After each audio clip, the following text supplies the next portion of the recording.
I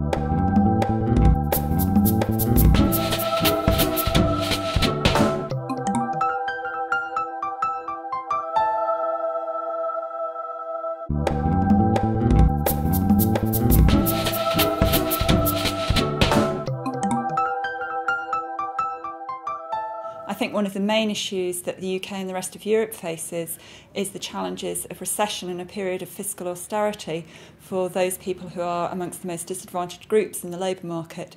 We're seeing very high rates of youth unemployment, very high rates of unemployment amongst other disadvantaged groups more generally, and we know that employers can afford to be very picky in the job market. So policies to protect and enable some people from these groups to move into good quality, sustainable employment is going to be one of the key policy challenges for the UK and Europe over the forthcoming period. I think the biggest challenge in the labour market at the moment is the fact that there are all these cuts taking place and many people are fearing losing their jobs, and at the same time there's increasing pressure on those who do lose their jobs to take whatever job comes along and to be made to feel guilty if they don't have a job and are dependent on benefits. So I think we have to stop denigrating the unemployed when we're actually creating the unemployed by our policies. For me, a big equality issue at the moment is around what's happening for low-paid workers, particularly given the recession. Being from Ireland, we've just cut the minimum wage. We've had probably one of the most draconian budgets in the history of the state imposed, and the impacts of those on groups at the bottom end of the labour market, I think, is a big issue, particularly groups like migrant workers that are open to exploitation in a context where we've seen a decline in collective bargaining and other protective mechanisms over the last few decades. The research I do looks at labour market transitions and how people get into and out of the work. And the big equality issue is about stability of employment and good quality part-time jobs. What you find in the research in countries like Denmark is that families are able to combine good quality, long-hour part-time jobs alongside managing their families where people say they're happier and the children seem to be doing better. In Britain, families have much more time of juggling different types of employment contracts and trying to fit it all in at the same time. And that performance is much lower for levels of happiness and well-being. So the big issue is about stability of employment and good quality part-time work. I think the other challenge for the UK in particular concerns the implementation of the public sector equality duty, where IES research has shown that even large public sector organisations may be struggling to implement some of this legislation due to issues of costs, time, resources for staff, and the need to balance that against delivering services in a climate of fiscal austerity where there's very little time, space and money to train staff in the concepts of equality and the race, gender and disability public sector equality duties, let alone all the others that will come into effect in 2011 and 12. I think one of the things that is almost a concern is the amount of misinformation that is put out about equality. I'm afraid we have a press that likes to grab headlines rather than actually look at what is going on. The Equality Act, which has just come out, if you look at what that act does, in general, it's building upon what we had before. It's not radical, it's not revolutionary, and yet the press that appeared at the time that it came out almost said that the world would actually stop on its axis, and there was all sorts of headlines which said that we would no longer be able to tell jokes in the workplace and things like that. That's not what equality is about. I think when one's looking at harassment in the workplace, which is where the joke line came from, what it is you just don't want people to be working in a hostile environment.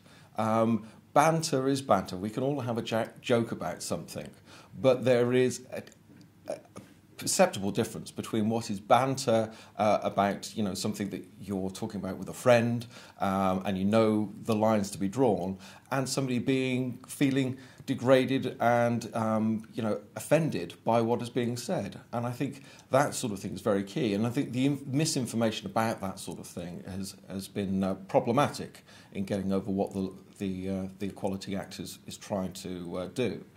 I think other aspects are we've got this issue of positive action coming in, which is seen by some as positive discrimination, and that's not the case, palpably not the case, but yet that's the sort of thing that has been said.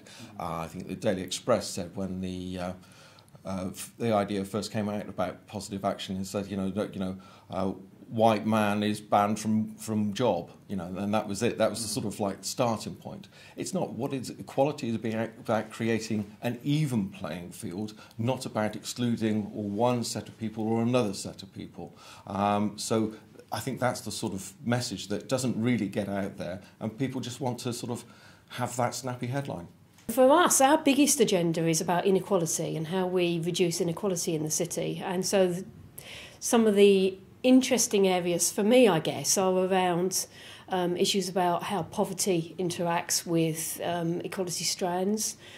So how do we really target our resources to really tackle inequality? And that will include things that don't present very well. So there are some issues for us about the silent voices, really, around inequality. We've got a big issue in the city around mental health, and I'm very interested to know what that actually is about in practice, because it feels to me like there are all sorts of equalities things that sit underneath mental health as an issue. And similarly around poverty, there's all sorts of reasons why people are out of employment, why there is intergenerational worklessness and so on. So those are the sort of areas of most interest to me. I think a particularly important equality issue is the employment of older people. Series of policy changes mean that in future people will have to wait longer for a state pension, and so lots of people will have to work longer anyway. And the extension of age discrimination legislation above the age of 65 gives people the theoretical opportunity to continue working if they want to, but obviously that requires the availability of jobs and a change of thinking on the part of employers. The continued gender pay gap, not necessarily in relation to the representation of women in senior levels alone, but in terms of the occupational segregation that we see that persists, and also the pay gap as it's exacerbated in relation to caring responsibilities within families and within society. And I think that redressing women being the main carer for children and for the elderly is going to be a significant challenge ahead.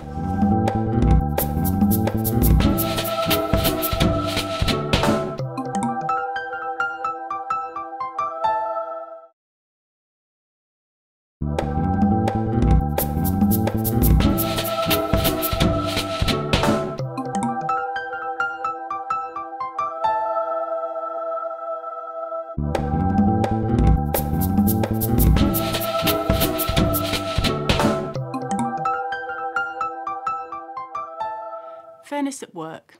What does this mean in times of fiscal austerity? In this series of seminars, which have been funded by the Economic and Social Research Council and the EU Work Care Synergies project, we look at the contested nature of these debates in policy and practice of firms, policymakers and non-government organisations. The concept of fairness has been discussed by political philosophers and management theorists in relation to the idea of dignity at work, as well as by those interested in how equality and diversity issues contribute to making more productive and effective organisation. In this short video, we look at the issue of quality of jobs and how these vary within the UK and in the European Union. One of the key issues raised is about making good quality flexible jobs more widely distributed across the jobs hierarchy. What do you think the big issues at work are today? Huge question. The big issues at work today are, in a sense, the same issues there's always been, which is the balance of risk between the employee and the employer, and how fulfilling work can be in a world in which the nature of work is actually changing, and the power relationship between the worker and the employer is changing. So, I mean, if I would say kind of in 3 or 4 big issues, I mean, the first one is there work? I think that capitalist economies in the in the second decade of the 21st century are proving not very good at throwing up employment opportunities in the private sector, and the public sector is constrained. So where is work going to come from in the immediate future? Then secondly is how is the risk of this very fast-moving knowledge-based economy going to be distributed between employer and employee? And I am concerned that actually employers are displacing far too much risk onto employees without there really being kind of systems of insurance, of lifelong learning, livelihood insurance to mitigate that risk. Thirdly, there's a question in a very bifurcated labour market about the pleasure of work. Work should be where we act on the world as human beings, and actually it's where we demonstrate our craft, it's where we change the world, it's where we meet other people, and for some people in the knowledge-based economy, work is actually opening up into a fabulous daily prospect, and for others it's becoming highly routinized, highly commoditized, and highly risky. And again, how to enable and enfranchise probably the majority of people who are in the latter category, where work is unsatisfactory, and bring them into the first category is, I think, another major challenge. Okay, I think one of the big issues is the differences in job quality between different groups of workers and between different parts of Europe. Because if we look at the map of Europe, we find that most people are not happy with their jobs in Eastern Europe and in Southern Europe, and they're most happy with their jobs in the Scandinavian countries. So what is it about jobs in those countries that are producing that kind of level of satisfaction and not producing it in other countries? So we looked in more detail at this, and we found that actually it's the same factors that are affecting job quality and people's satisfaction with their life. So, for example, we found out that pay is important, people should feel rewarded, that the security of their jobs is important, but also that their jobs should be interesting and that they have some autonomy in their working environment. However, there are more interesting jobs, more autonomous jobs in the northern countries than there are in the east and the south. So the grotty jobs are in the east and the south, and everybody's unhappy with grotty jobs. And everybody's happy with good jobs, and they're more likely to be found in the north. Now, it's not just a question of division of Europe, it's also a question of division of the workforce. So some people have better jobs than other people, and those people who have better jobs are better able to negotiate flexibility and to organise their time around their jobs, and they have more power to do that they're empowered to do that rather with their employers. Whereas other groups of workers are not able to do that. For them, they're like victims of flexibility, that they have to work long hours, their schedules keep being changed, they keep being moved around. And they generally are not very happy with those arrangements. So there's divisions between different countries in Europe, but also divisions within countries in Europe. Can you tell us more about your organisation, Women Like Us, what they try to do and their aims in the workforce? Absolutely. We do a few different things. We have government-funded contracts to help the hardest to reach women. We do a lot of lobbying around family-friendly policies, child poverty and equality issues, and we have a commercial recruitment agency that focuses on part-time and flexible employment. We hear a lot about the availability of childcare and how that can be challenging if you're looking to return to the workplace. I think we also hear quite a bit around the seniority of part-time jobs available, and how that, if you have massive skills from before you've taken a break, maybe for childcare reasons, maybe for others, how it's difficult to return to a job that's part-time but that uses the skills at the level that you did before. I think also, though, we hear a lot from employers around the practical challenges of implementing part-time work, and I think there's a lot to do that we can, there are a lot of ways we can address that quite easily. Just helping them scope part-time jobs, recruit good people into them, retain staff who want to come back part-time. And I think in a lot of ways doing those kind of practical things are really as powerful as the kind of legislative framework that also needs to sit alongside that. You mentioned your organisation's grown quite a lot in the past few years. Why do you think that's happened? Well, I think there are two really clear trends. First of all, increasingly, which is great news, employers are thinking about part-time and flexible employment in a way that they haven't done in the past. So a lot more employers are coming to us, asking us to find those part-time staff. I think also, though, there are more and more people looking for it, and that's definitely for traditional reasons, traditionally mothers, increasingly fathers, looking for part-time work to balance with childcare responsibilities. But I think also the market's fragmenting for people who want to take semi-retirement or have different caring responsibilities, who want to study alongside. So I think increasingly there's a lot more visibility and reason people are drawn to part-time work. What does fairness at work mean for you? Fairness is about proportionality. Fairness is about getting your due rewards for your efforts. Fairness is about there being a transparent and accountable processes in which, if there are problems, they can be resolved. So fairness is about getting a proper reward for your effort. Fairness is about not being asked to take on too much risk. Fairness is about there being a process of representation if things go pear-shaped between you and your employer, between you and your workmates.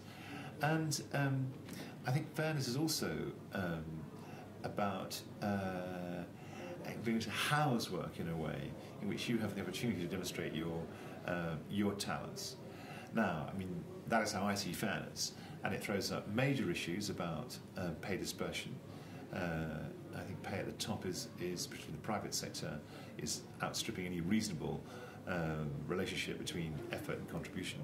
I think fairness, I think that the decline of trade unions in the private sector has opened up big questions about how workers can represent grievances and resolve them, and what those procedures are.